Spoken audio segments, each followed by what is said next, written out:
No one ever dared to speak to the millionaire. His very presence was enough to cast a pall of silence over any room. But amidst the quieted adults, a little girl approached. A single cookie held her outstretched hands. "Would you like one?" she asked sweetly. She was a cleaning lady's daughter, and as everyone watched the scene unfold, they were frozen in shock. Julian Croft stared at the small yellow smudge on the Persian rug of his penthouse apartment. The gloves, those bright yellow rubber gloves, several sizes too large for the tiny hands that wore them, created an almost absurd contrast with the stark, impeccable decor that surrounded him. His gaze flickered between the intrusive object and the Manhattan skyline, which stretched out beyond the floor-to-ceiling windows, 57 floors above the urban chaos. Up here, the noise of the city was a distant hum. The people below were mere specks, moving like ants. He preferred it this way. Distant. Mr. Croft, the hesitant voice of Mrs. Peterson, his housekeeper, broke through his thoughts. "The new cleaning woman started today, as you authorized. She brought her young daughter. I thought you should be aware." Julian remained motionless, his broad shoulders silhouetted against the afternoon light flooding the apartment. His fingers tapped a light, rhythmic beat on the tempered glass of the coffee table. He didn't answer, just gave a nearly imperceptible nod. Mrs. Peterson knew the gesture well. It was her cue to leave. In the corridor leading to the service areas, Elena Vance carefully wiped a cloth over the marble floor. Beads of sweat trickled down her forehead, despite the central air conditioning. It wasn't a physical exertion making her perspire. It was a deep-seated nervousness, a constant fear that her 4-year-old daughter, Lily, might make a sound or touch something she shouldn't. "Mommy, can I help?" Lily whispered, her bright eyes tracking her mother's every move. "Just stay right here in the corner, my love," Elena replied in a hushed tone. "Remember what we talked about? This is a very important man's home, and we have to be respectful." Lily's lips formed a small pout of disappointment, but she nodded. Her eyes, however, continued to dart around, capturing every detail of the environment, mesmerized by a world so vastly different from the small, one-bedroom apartment they shared in a far-flung borough. Elena had landed this job through a friend who worked for another family in the same luxury building on Central Park West. When she heard that the famous tech mogul Julian Croft needed a cleaner, she hadn't hesitated. The salary was far better than anything she could hope for without a college degree. The problem was Lily. Since the local community daycare had closed due to budget cuts, Elena had struggled to find anyone to watch her daughter during the day. Babysitters cost nearly half her earnings, and she had no family in the city. It was with her heart in her throat that, during the interview with the housekeeper, Mrs. Peterson, she had asked if she could bring her daughter along. "Mr. Croft does not like interruptions," Mrs. Peterson had replied curtly. "But he is almost never home during the day. If the child is silent and touches nothing, perhaps I will ask him." To Elena's astonishment, a positive answer had come back, or what Mrs. Peterson interpreted as positive, since her employer had merely gestured with his head without saying a word. Now, on her second day, Elena felt as though she were walking on eggshells. At home, Lily was a whirlwind of energy, a chatterbox full of life. Keeping her quiet for hours was like trying to cup water in her hands. "If you're a very good girl today, we'll stop by Mr. Chen's bakery on the way home and get a cream-filled donut," Elena promised, knowing she was bribing her own child.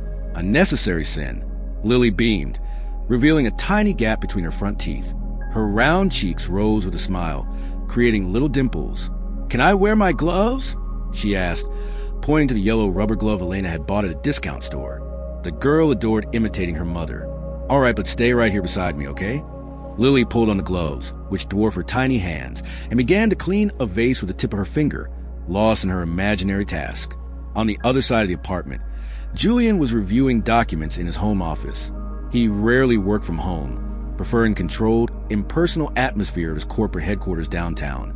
But today he had to sign urgent papers his assistant had dropped off. The silence was absolute, broken only by the occasional, distant clink of objects being cleaned.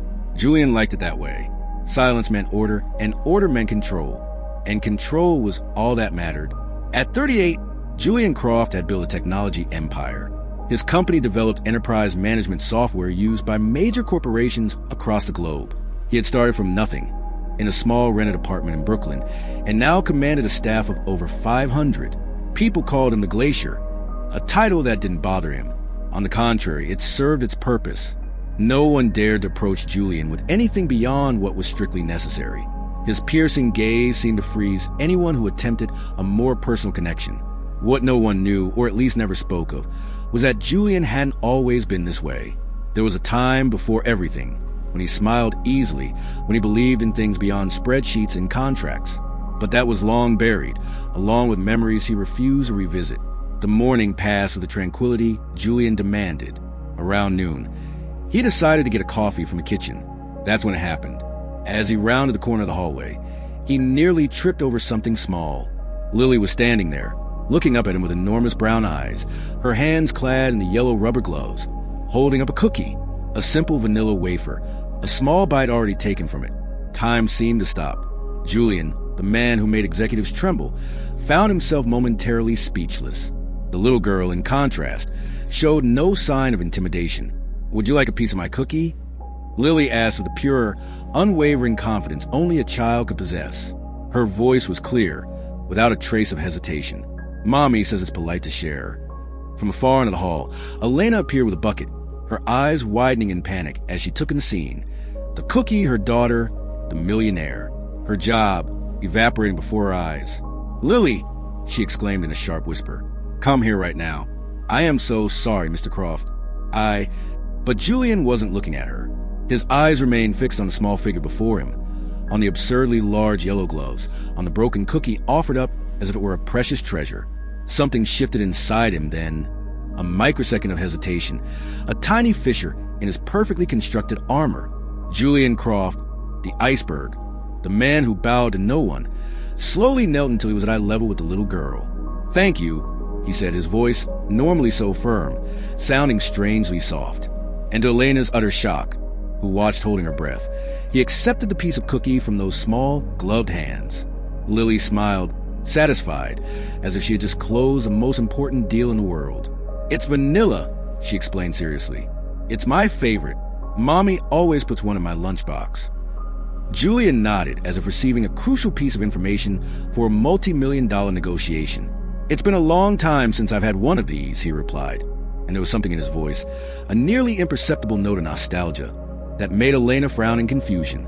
"Lily, come on," Elena called again, still terrified of the consequences. "Mr. Croft is a busy man." But Julian raised a hand slightly, a subtle gesture that somehow froze Elena in place. "It's all right," he said, still looking at Lily. "I'm not that busy." It was the words, or perhaps the way he said them, that sent a shiver down Elena's spine.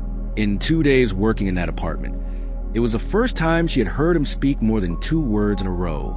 And now he was crouched in the hallway, talking to her daughter, accepting a half-eaten cookie. The world seemed to have turned upside down.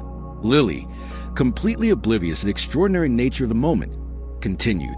"Do you live all alone in this big house?" she asked, her gaze sweeping around with childlike wonder. "Aren't you scared of ghosts?" A strange sound escaped Julian's throat. It took Elena a moment to realize it was something close to a chuckle, restrained, brief, but undeniably a laugh. "No," he replied. "I think the ghosts are scared of me." Lily considered his answer with grave seriousness.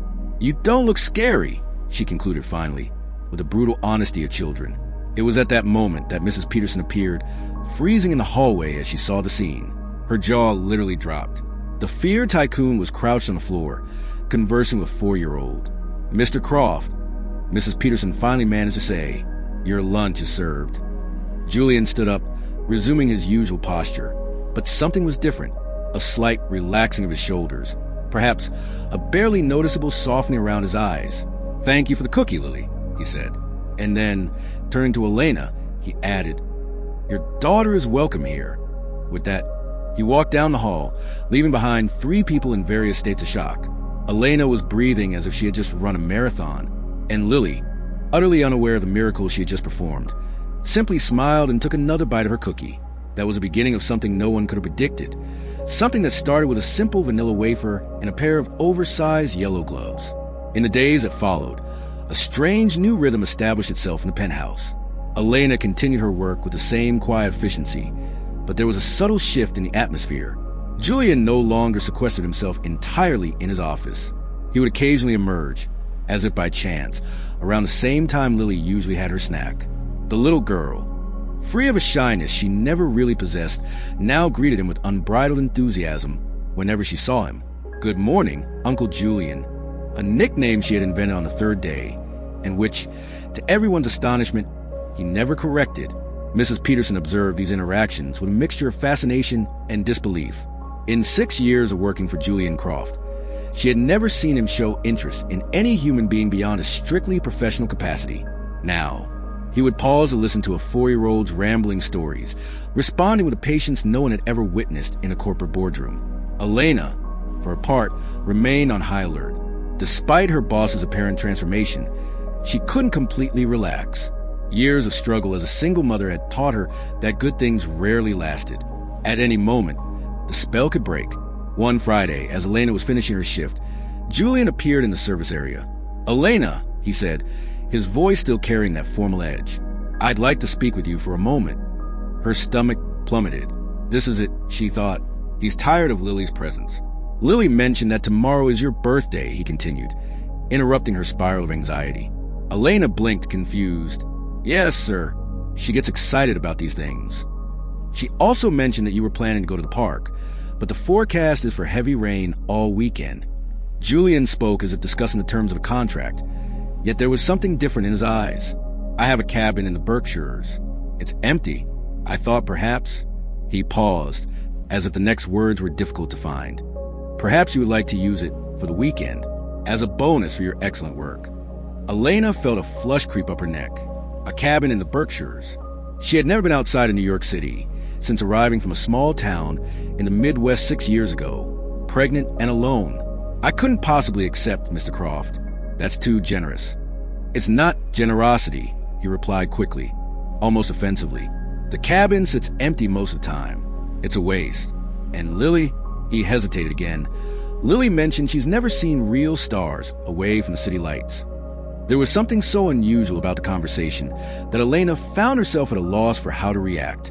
This man, who barely spoke to his own executives, was offering her his mountain cabin because a 4-year-old had mentioned the stars. "My driver could take you," he added, interpreting her silence. "And there's a local caretaker who prepares a cabin when needed. You would have complete privacy." Elena looked down at her own hands, callous from work. A weekend in the Berkshires. Lily would be ecstatic. "That is very kind of you, Mr. Croft. If it's truly no bother," she finally answered. "It isn't." The reply was swift, definitive. "The driver will be here tomorrow at 8 a.m. Mrs. Peterson will prepare a basket with some things for the trip." And just like that, the matter was settled. That night, in their small apartment, Elena could barely keep up with Lily's excitement as they packed a small bag. "Are we going to see the stars, Mommy? Is Uncle Julian coming too?" The last question caught Elena off guard. "No, sweetie. Mr. Croft is just lending us his house. He's a very busy man." Lily put on the thoughtful expression that always made her seem much older than her 4 years. "He looks sad when he thinks no one is watching," she said, carefully folding her favorite scarf. Elena stopped what she was doing. "Why do you say that, Lily?" The girl shrugged with the casual wisdom of a child discussing profound matters. His eyes get all droopy, like Mrs. Henderson's puppy when it was left on the balcony in the rain. Elena sat on the edge of bed, pulling Lily close. That night, she lay awake, thinking about the strange turn her life had taken. 3 weeks ago, she was desperate for a job. Now, she was about to spend a weekend at the mountain getaway of one of the city's richest and most inaccessible men, all because of a vanilla wafer and a pair of yellow gloves. The next morning arrived with a persistent drizzle. At 7:55 a.m., Elena and Lily were waiting by the entrance of their building. At precisely 8 o'clock, a black SUV pulled up. The driver, a middle-aged man named Thomas, greeted them with a warm smile. Ready for an adventure? What Thomas hadn't mentioned, and what left Elena momentarily speechless when they arrived, was the true nature of the cabin. The property was a magnificent lodge of timber and stone, with enormous glass windows that framed the mountain landscape like works of art. "This is a cabin?" Elena whispered to Thomas. He smiled.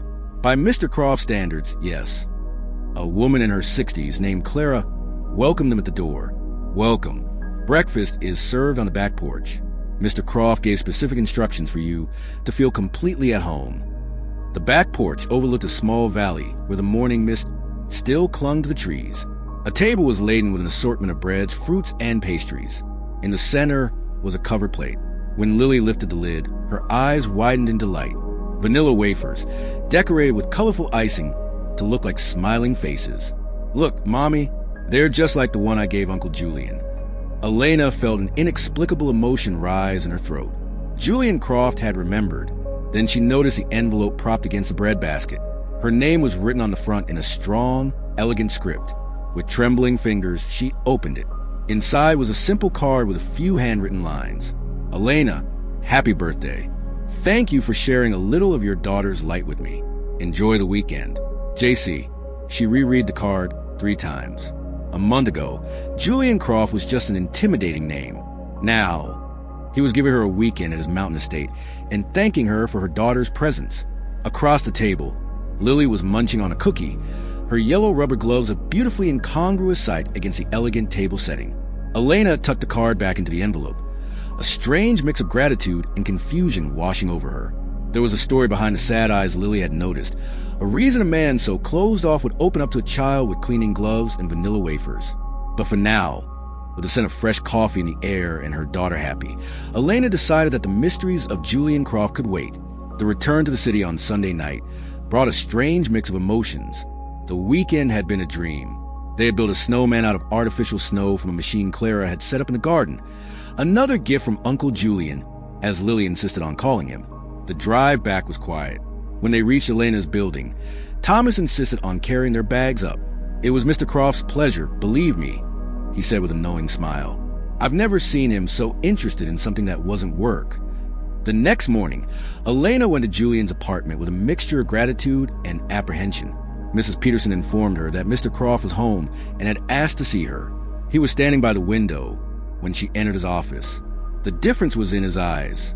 "I hope you enjoyed the Berkshires," he said. "It was wonderful, Mr. Croft. Thank you for everything. The artificial snow was..." She adored it. He gave a brief nod, dismissing her thanks. "It was nothing." Then, after a pause, "How was your birthday?" The question was so normal, so personal. "It was the best I've had in years," Elena admitted honestly. A silence settled between them.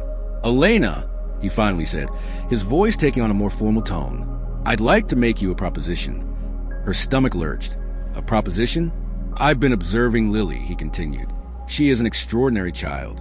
Bright, curious. The kind of child who deserves every opportunity." He paused.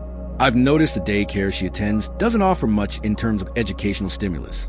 I would like to offer an alternative." Elena frowned, not understanding. "There's a school not far from here, the Arbor Institute. It's one of the best early education schools in the city. I would like to offer Lily a full scholarship to study there." The air seemed to be sucked from the room. A scholarship to the Arbor Institute. The tuition costs more than her annual salary. "Mr. Mendez, I don't know what to say. It's an extremely generous offer, but..." "It is not charity," Julian interrupted. "Consider it an investment. Lily has potential. It would be a waste not to develop it." "Why?" The question slipped out before she could stop it. "Why would you do this for us? You barely know us." Julian looked away for a moment. "Let's just say I recognize potential when I see it," he answered. "And perhaps I am trying to settle some accounts with the universe." Before she could ask what he meant, he handed her an envelope with information about the school. Her head was spinning. It was too much, too fast. "I need to think," she said finally. He nodded respectfully. "Of course. Take all the time you need." As she left his office, Elena's mind kept returning to his words. Settling accounts with the universe. What could have happened in this man's life to turn him into the cold, distant figure everyone feared? And what had Lily, with her yellow gloves and her vanilla wafer, awakened in him? That afternoon, picking Lily up from daycare, Elena made her decision. "Mommy," Lily said, running up to her, "guess what my teacher said today? That I'm very smart, and when I grow up, I can be a scientist." Elena hugged her daughter tightly. "You can be anything you want to be, my love," she whispered. "Absolutely anything." A few weeks later, Elena was cleaning when she heard the sound of laughter coming from Julian's office. Peeking through the slightly ajar door, she saw a scene she never could have imagined. Julian Croft was sitting on the floor, and in front of him, Lily, still wearing her inseparable, now quite worn yellow gloves, was directing the assembly of an elaborate puzzle. "No, Uncle Julian, that piece is the sky, not the mountain," she explained with the seriousness of a seasoned professor. "You're right." Julian said with a patience that completely contradicted his reputation. "I'm not very good at this." "It's because you don't practice," Lily replied pragmatically. "My teacher says everything gets better with practice." She then paused. "Mommy said I'm at a new school, one named after a tree. The Arbor Institute," Julian corrected gently. "What do you think of that?" Lily considered the question. "Will I be able to bring my gloves?" "I believe so," Julian said, suppressing a smile. "For recess, perhaps." Then she asked a question with a perceptiveness that often caught adults off guard. "Did you go there when you were little?" A shadow crossed Julian's face. "No," he replied. "When I was little, I went to a different school far from here." "Did you have friends?" The simple, direct question seemed to carry profound weight. Julian was silent for a long moment. "Not many." "I'll be your friend at the new school," Lily declared with conviction. "Even if you're not there." Elena quietly backed away, feeling she had witnessed something deeply private. That Thursday, Julian asked to speak with Elena again, this time on the balcony. "I spoke with the director of the institute," he said. "Everything is ready for Lily to start in August." "I don't know how to thank you, Mr.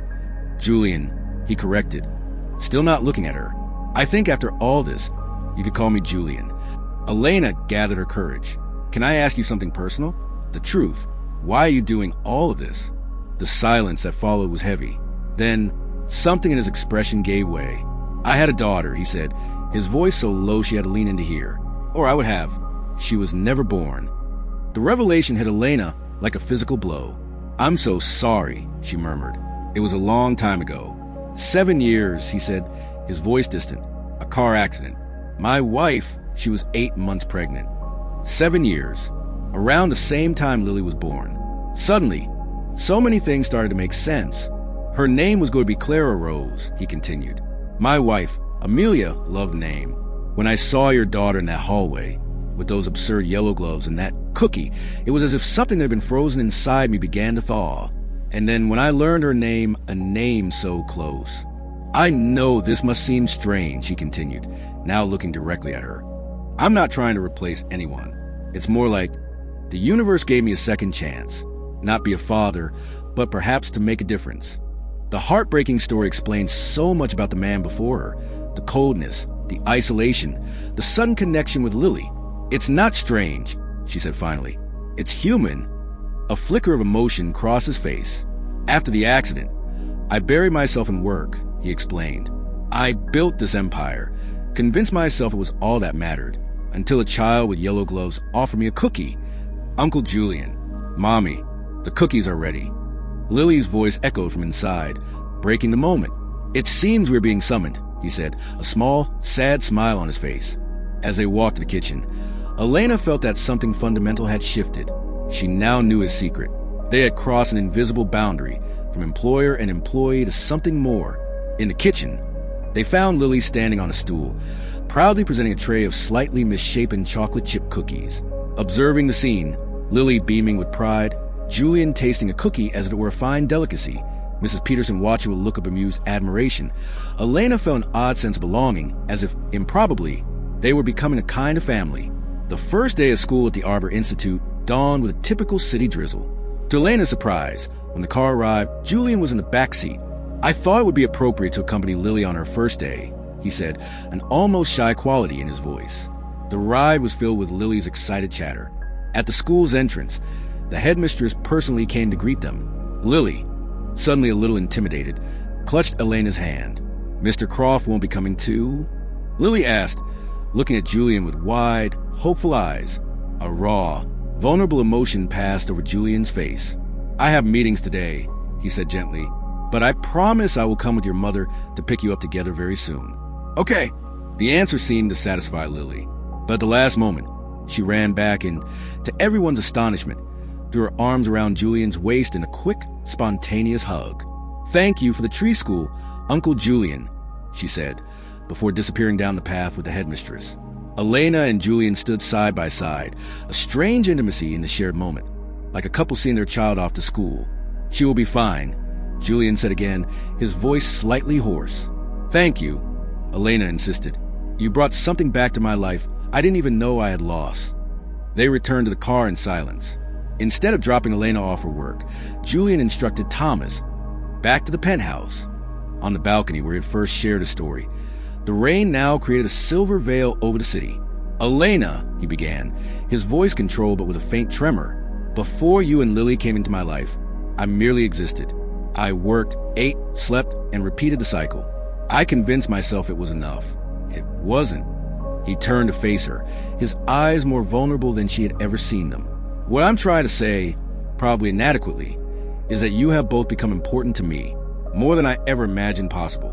Louis's heart hammered against her ribs. "For 7 years," he continued, his voice softer than she'd ever heard it, "I lived as if I died alone with Amelia and our daughter. I built walls around me. And then Lily appeared with her cookie. And then you, with your strength and dedication. I realized the walls weren't protecting me. They were imprisoning me. What I'm trying to say is that I don't want to just exist anymore. I want to live. And in these past months, when I am with you and with Lily, that is when I feel most alive." He took another step toward her, so close now she could feel his warmth. "I know this might seem sudden, and I know there are complications. But the truth is, I have never cared less about what other people think."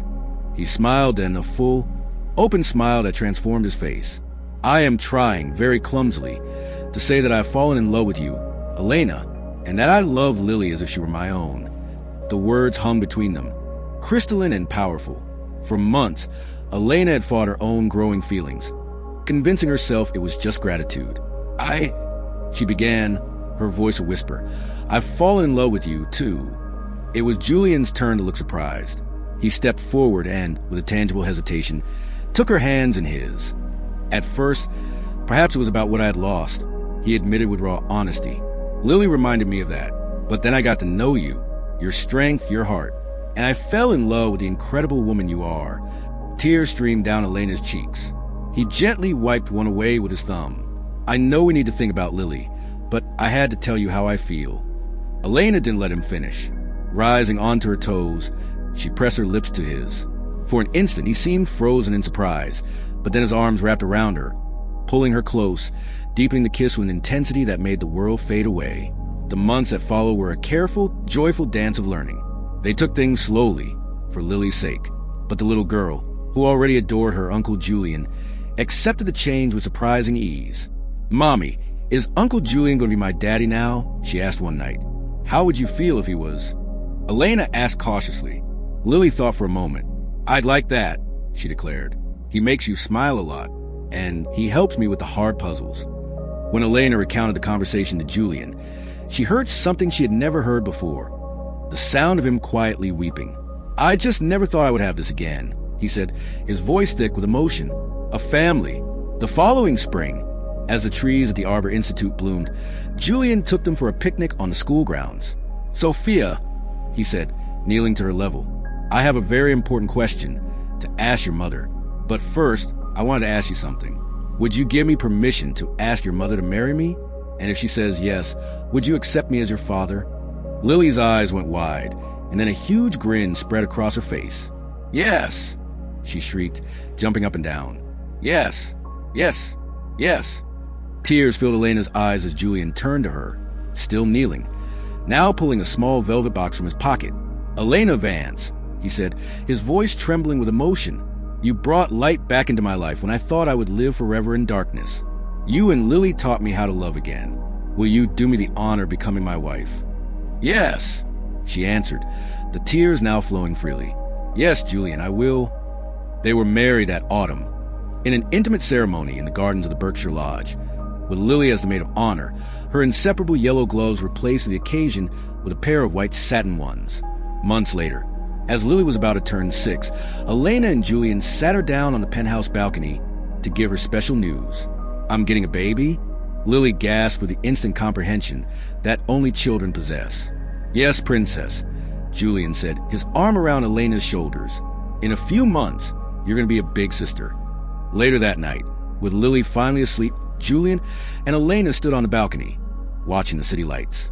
His hand rested protectively on Elena's belly. "Do you think Amelia would approve?" Elena asked softly. Julian was silent for a moment, then nodded. "Yes," he answered with conviction. "She always wanted me to be happy. And thanks to you and Lily, I finally am." As the sun set, Ricardo thought about how a single, simple gesture, a child offering a cookie, could trigger such a profound transformation. In the next room, Lily slept peacefully, her yellow gloves resting on her nightstand, a constant reminder of the moment that had changed everything. It was an image that would remain with Julian forever. A little girl in gloves far too big for her hands, offering a vanilla wafer to the man no one dared to approach. The man who, thanks to that simple gift, had learned to live and love again.